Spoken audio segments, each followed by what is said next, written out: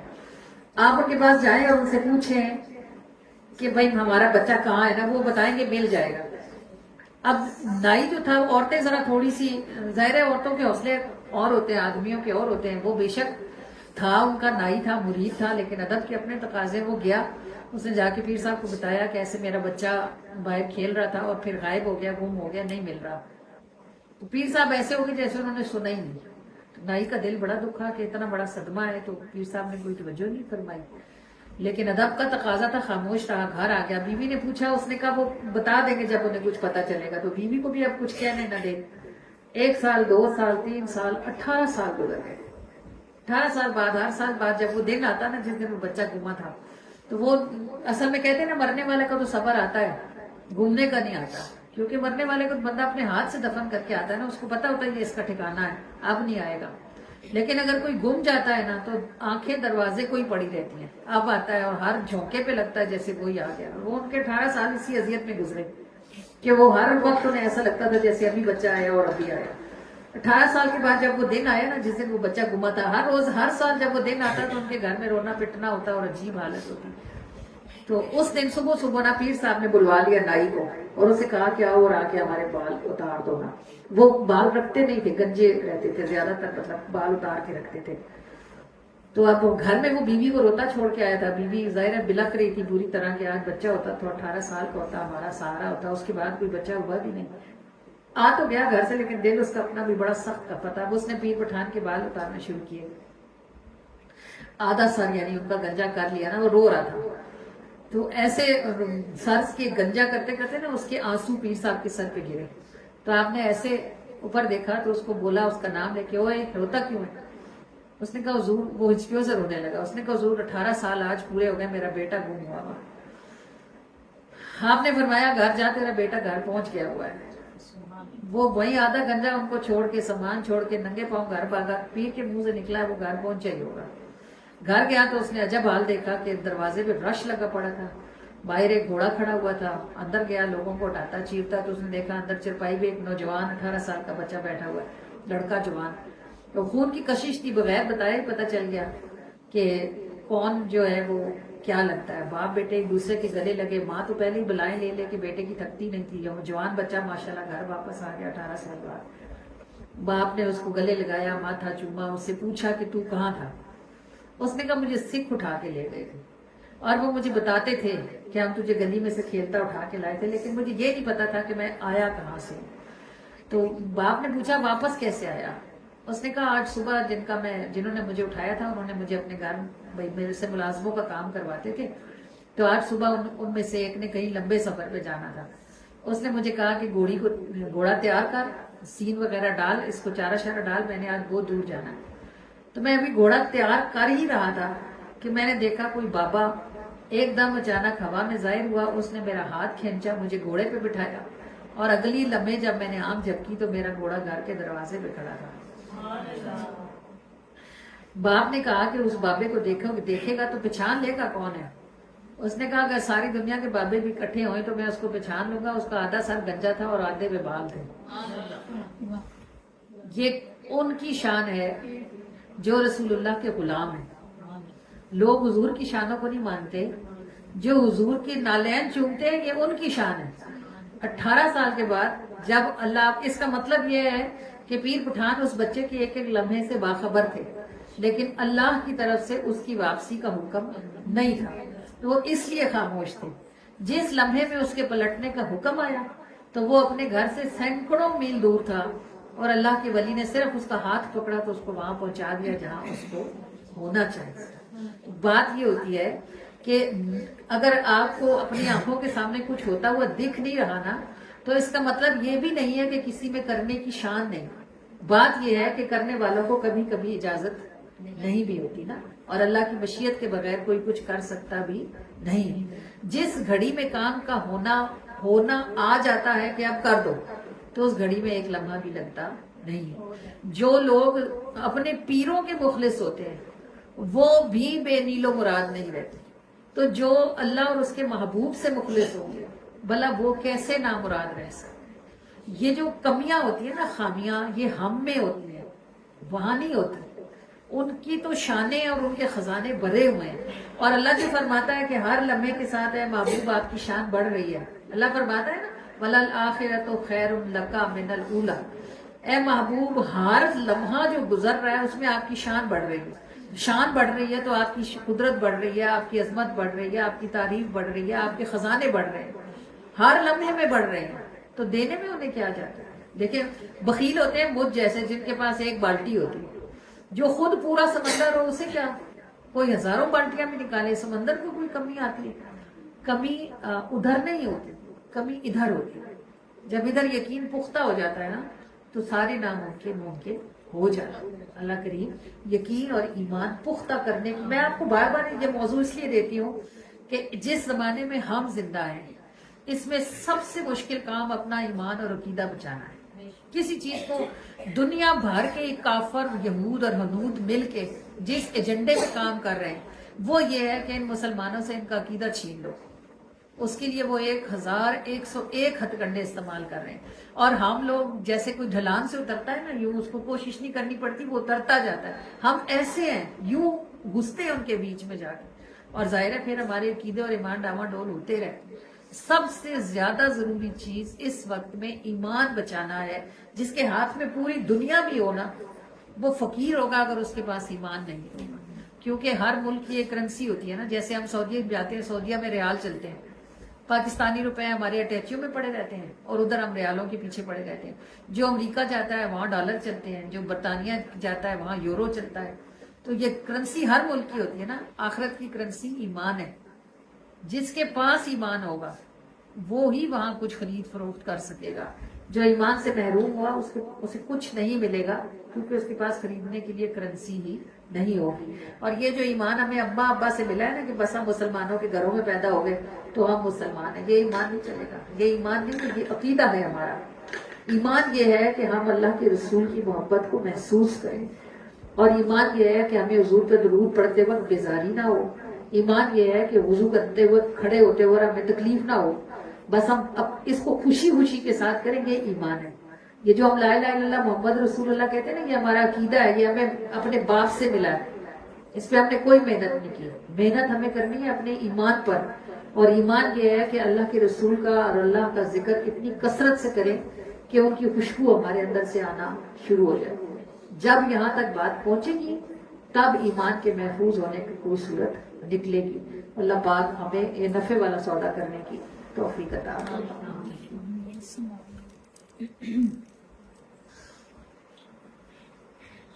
نبی کے ذکر کی برکت سے ایک ٹھنڈک کا عالم ہے.